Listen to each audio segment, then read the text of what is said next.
Olá, você está ouvindo Sociedade dos Geógrafos Mortos, um podcast sobre geografia com Roberto Lobato Corrêa.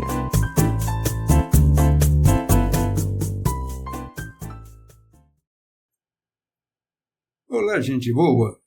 Vamos continuar com nossa Sociedade dos Geógrafos Mortos, quarta temporada, o espaço urbano, vendo agora talvez o mais importante tema dessa temporada, que é o tema da segregação residencial. Esse tema é extremamente importante. Nós vamos ver por quê. Mas antes eu quero falar da bibliografia geral sobre ele. Em 2013, o Pedro Vasconcelos, eu e a Silvana Pintaldi publicamos um livro chamado A Cidade Contemporânea, Segregação Espacial, que é uma coletânea de textos importante sobre o tema da segregação residencial. Nesse livro está o meu texto, que eu vou usar aqui, não neste episódio, mas no seguinte, que se chama Segregação Espacial, Classes Sociais e Espaço Urbano. Tem ainda textos da Ana Fania Alessandre Carlos, Maria Encarnação Beltrão Expósito, Marcelo José Lopes de Souza, o texto do Pedro Vasconcelos e muitos outros. O meu texto, Segregação Residencial, Classes Sociais e Espaço Urbano, é fundamental para o episódio seguinte. Mas tem muito mais ainda. Basta procurar na escola de Chicago os textos das décadas de 20 e 30 do século passado sobre segregação residencial. O texto de Manuel Castello no livro A Questão Urbana, de 1973, no original. Diferentes dissertações e teses de mestrado, espalhadas pelo Brasil inteiro. Nos manuais de geografia urbana, a ideia de segregação contida na obra de Henri Lefebvre, bibliografia mais específica, será vista no decorrer dos 4 episódios que constituirão esse tema da segregação residencial. Que é um tema importante. Por quê? Porque o espaço fragmentado que caracteriza a cidade, fragmentado e articulado, nós já vimos isso, o espaço fragmentado é constituído, sobretudo, pelo espaço de áreas segregadas entre si. Áreas residenciais, mais do que áreas comerciais, áreas industriais, áreas para os meios de circulação terrestre. Então, a segregação residencial está presente em toda a cidade. Todas. Cidades pré-capitalistas, cidades capitalistas, a cidade do antigo socialismo, que foi herdeira de uma sociedade capitalista, que deixou suas heranças no presente do socialismo. A segregação residencial é parte da fragmentação, a parte mais importante da cidade fragmentada. E ela está escrita, impressa na paisagem. Quem não reconhece a paisagem de um condomínio de luxo nas zonas nobres e amenas das grandes cidades e não diferencia-os da paisagem das favelas, dos cortiços, das áreas de autoconstrução na periferia, das áreas de conjuntos habitacionais degradados. Mais do que isso, a segregação residencial é vivenciada por cada um de nós numa sociedade desigual. Vocês imaginem quem mora numa área nobre, tem serviços de infraestrutura, água, esgoto, serviços de melhores escolas, melhores postos de saúde e hospitais, uma segurança pública ou privada, muitas vezes com apropriação e fechamento de ruas para sua própria segurança, pouco sujeito aos desastres que nós mesmos criamos, afetando a natureza. Essa segregação é vivenciada diferentemente por quem mora numa favela, numa encosta que pode descer com as pesadas chuvas de verão, numa favela onde falta infraestrutura de esgotamento, de água, de eletricidade, esta menos, com a ausência de escolas de qualidade e mesmo de escolas no sentido absoluto, de postos de saúde, onde a segurança é muito precária. E ali estão as principais vítimas dos desastres sociais por meio da natureza. E lá ocorre todo o processo de uma invasão, seja de narcotraficantes, seja de milicianos, seja da polícia. É lá que se dá o massacre por parte policial das populações pobres, que vivenciam a segregação de modo diferente daqueles que moram nas áreas bem aquinhoadas, mais ou menos, mas aquinhoadas. Vocês imaginem um jovem de 20 anos de idade, branco, bem vestido, que é abordado por policiais e encontra-se nele 10 gramas de maconha. Ah, ele é usuário. Mas se for um jovem preto, pobre, mal vestido, numa favela, essas 10 gramas vão torná-lo traficante. E é isso que hoje se discute, qual é o limite da liberalização do uso da maconha.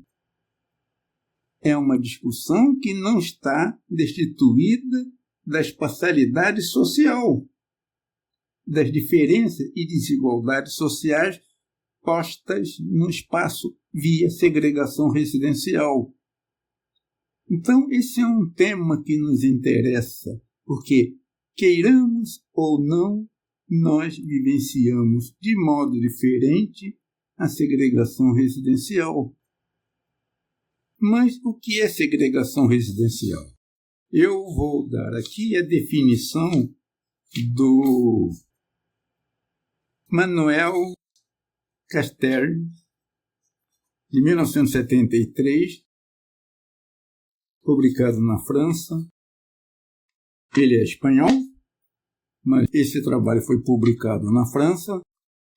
La Question Urbana, e depois traduzida para várias línguas, inclusive o português.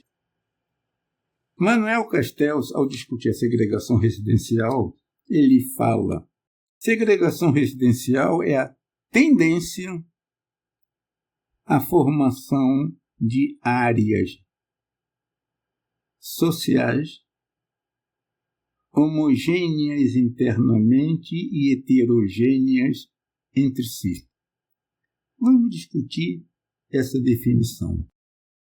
Tendência, porque a segregação nunca está pronta. Ela está submetida a um movimento de transformação, ora lento, ora mais rápido, ora muito rápido. E isso de forma desigual pelo espaço da cidade. Então, a segregação residencial, que nunca está posta, pronta, é uma tendência.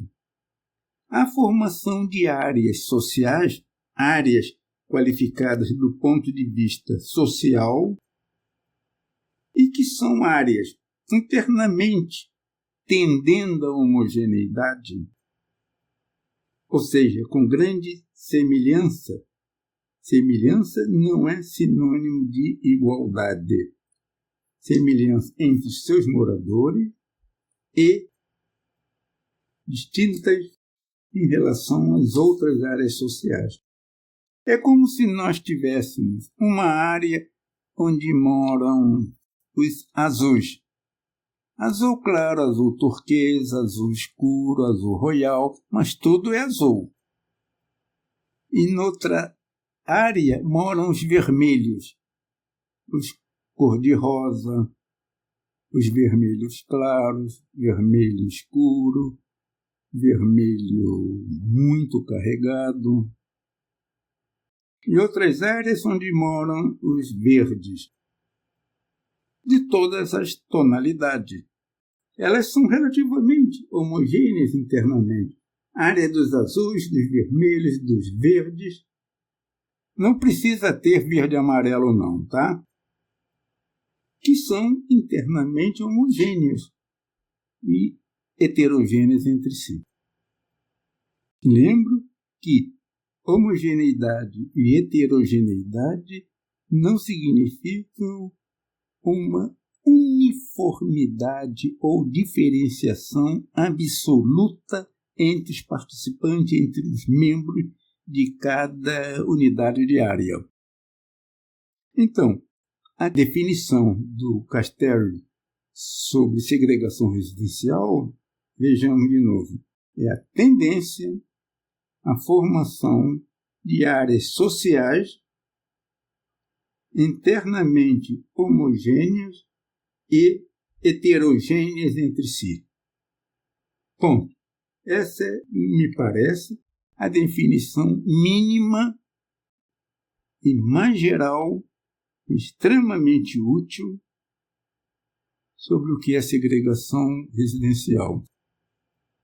Que se encontra na natureza, segregação é um termo que vem da biologia, segregação de espécies vegetais, que vem da atividade humana ligada à pecuária, à apartação do rebanho, segundo diferentes tipos, machos, fêmeas, grávidas, prenhas, velhos, bezerros.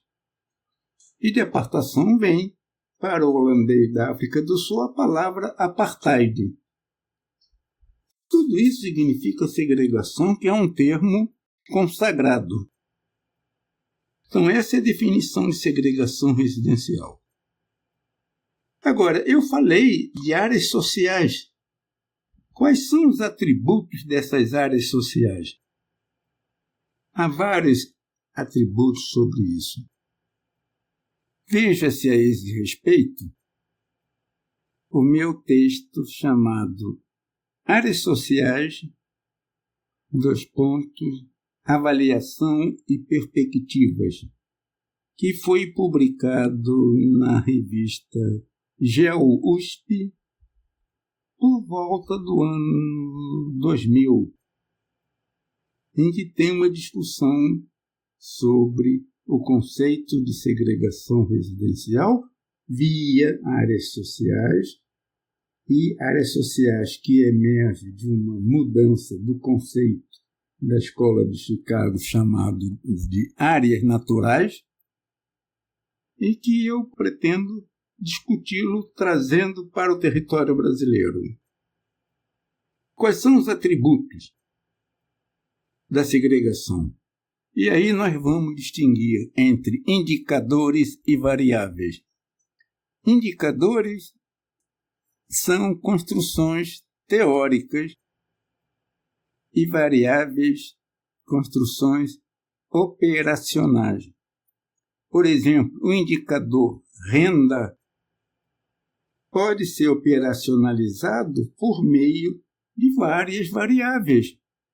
a renda média familiar, a renda do chefe de família, quantos por cento da população ganha menos de um salário mínimo, de 1 a 3, de 3 a 5, mais de 5,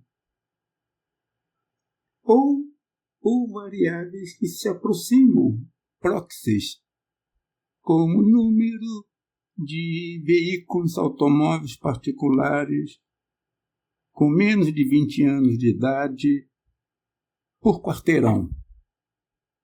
As possibilidades são enormes, mas é preciso distinguir entre o que é indicador e o que é variável. A primeira decisão é de indicadores, que vão ser operacionalizados por meio de variáveis, daquelas variáveis possíveis de serem obtidas. Isto é fundamental para o estudo de segregação residencial. Quais são elas? Cada uma delas pressupõe uma longa discussão conceitual. O primeiro é status social. É o primeiro indicador. E é um indicador considerado em toda a literatura, seja norte-americana, europeia, sul-americana, na Ásia, na África.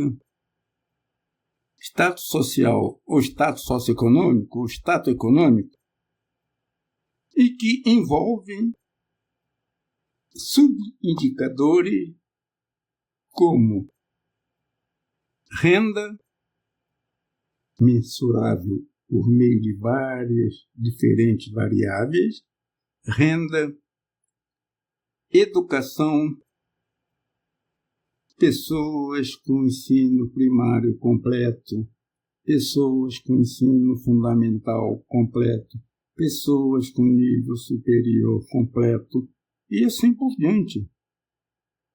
Não existe nenhuma regra definitiva. Vai depender das possibilidades que nós encontramos nas nossas pesquisas. E o terceiro elemento do status social é inscrição na esfera do trabalho. É proprietário da atividade em que trabalha? É um empregado qualificado? É um empregado subalterno? Trabalha por conta própria? É subempregado? É desempregado? Qual é a percentagem dessa e outras categorias possíveis? Nós temos que podemos colocar como variáveis do subindicador inserção ou inscrição na esfera do trabalho. Gente, não se prendam a definições únicas.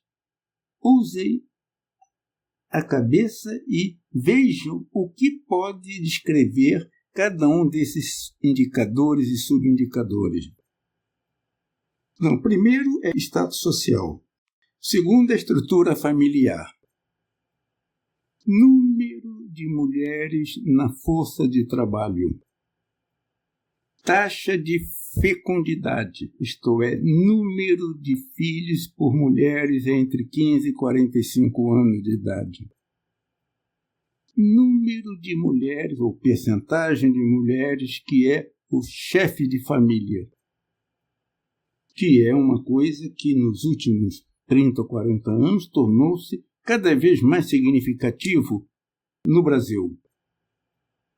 O terceiro conjunto é habitação. Qual é a qualidade da habitação? É própria? Alugada? Invadida? Qual é o número de pessoas por cômodos? A habitação é de barro, de madeira, de tijolos e concreto? Ela tem infraestrutura de água, luz, esgoto, etc. Sejam criativos. O outro indicador de respeito às migrações, que são importantes porque denotam aí o movimento da segregação que se dá a partir da expansão da cidade e as mudanças nos padrões de segregação. Percentagem da população que nasceu fora da cidade, fora do município em que a cidade de estudo se encontra. Número de imigrantes com 10 anos ou mais na cidade. Origem espacial dos migrantes. Por estado, por região do estado, Zona da Mata, Agreste, Brejo, Sertão ou Campanha Gaúcha, Campos de Cima da Serra, zonas coloniais antigas, áreas de cerrado ou sul de Minas, discriminar de forma que se possa incorporar a diferenciação espacial no processo migratório. E mais ainda, seguintes indicadores que normalmente não têm sido muito utilizados ou não foram utilizados, como, primeiro, etnia e religião. Qual é a percentagem da população de outras etnias? Isso é importante porque essa sugestão é geral. Vocês imaginem, por exemplo, na Espanha, onde é necessário distinguir entre catalães, bascos, galegos e outros. Ou na Inglaterra, onde aparecem migrantes, não apenas oriundos da própria ilha, morando em Londres e nas grandes cidades, mas oriundos também de antigas colônias. Ora, isso coincide com migração, em parte. No caso brasileiro, é importante que nós consideramos, pelo menos utilizando a definição problemática do IBGE de considerar brancos, pretos, pardos e outros, ou brancos, pardos e pretos, com todas as dificuldades que se tem para a identificação de quem é branco nesse país, o que é pardo nesse país e o que é preto nesse país. Que brancos são efetivamente brancos e o que são pardos? Mulatos, caboclos, cafuzos não são a mesma coisa. Orientais, japoneses, coreanos, chineses. Este é uma questão que muito pouco explorada no Brasil, como se nós tivéssemos medo de abordar essa questão. E, finalmente, o último indicador, que também é recente, é a religião. Na Inglaterra, recentemente, adotou-se no censo inglês o quesito religião como indicador da diferenciação intra-urbana no âmbito da cidade. Muçulmanos, brahmanes, protestantes, que é o nome tradicional, católicos, ortodoxos, judeus, etc. Tem um sentido político isso. Mas no Brasil, as grandes cidades têm sido afetadas, no sentido de alteradas, pela expansão rápida nas últimas 2 ou 3 décadas das denominadas evangélicas, pentecostais e neopentecostais, que superam de muito aqueles que eram os protestantes tradicionais. Isto é importante porque há indicações de que há um processo de segregação muito nítido entre evangélicos e não evangélicos. Acrescente-se ainda religião de matrizes africanas, candomblé e umbanda. São elementos de diferenciação espacial e que certamente têm impactos na constituição de áreas segregadas nos nossos países. De novo, eu chamo a atenção as dificuldades de uma pesquisa dessa, de uma pesquisa que coloca à tona velhos problemas da sociedade brasileira, antigos preconceitos, movimentos de contestação, mas que é necessário para que nós possamos compreender a segregação residencial, isto é, essa tendência à formação de áreas sociais internamente homogêneas e heterogêneas entre si. Uma pergunta que emerge é: será que essa uniformidade, homogeneidade interna não é muito relativa numa cidade como o Rio de Janeiro ou numa cidade como Brasília, que já nasce segregada como resultado de uma política pública? E aí aparece a questão da pesquisa. Esta pesquisa sobre segregação residencial só pode ser feita num tempo lento. Dificilmente caberá numa tese de doutorado, a não ser que o doutorando já tenha 40 anos de idade ou mais e tenha passado uns 5, 10 anos fazendo pesquisas lentas num grupo de pesquisa ligado a um departamento, a um professor, a um núcleo de pesquisa. Pesquisas feitas no tempo lento, eu insisto. E para isso, trabalho de campo. Trabalho de campo, informações estatísticas do IBGE a partir dos setores censitários, que são áreas mínimas de levantamento de informações. Com 300 habitantes ou 300 domicílios, e é por agregação dessas áreas sociais é que nós teremos um mapa da segregação residencial. E aí aparece um problema que eu vou chamar a atenção. Não é possível o IBGE agregar por conta própria setores censitários tão distintos entre si, alegando que a agregação foi necessária para não tornar evidente e mostrar publicamente especificidades. Especificidade que uma parcela mínima da população ter acesso.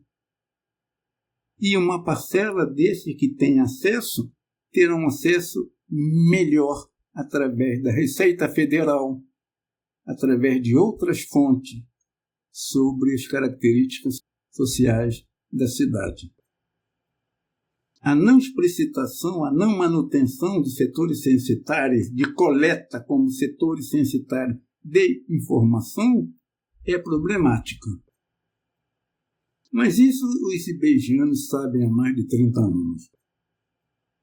Eu vou parar por aqui hoje e no próximo episódio nós vamos ver o tema Classes Sociais e Segregação Residencial. Muito obrigado.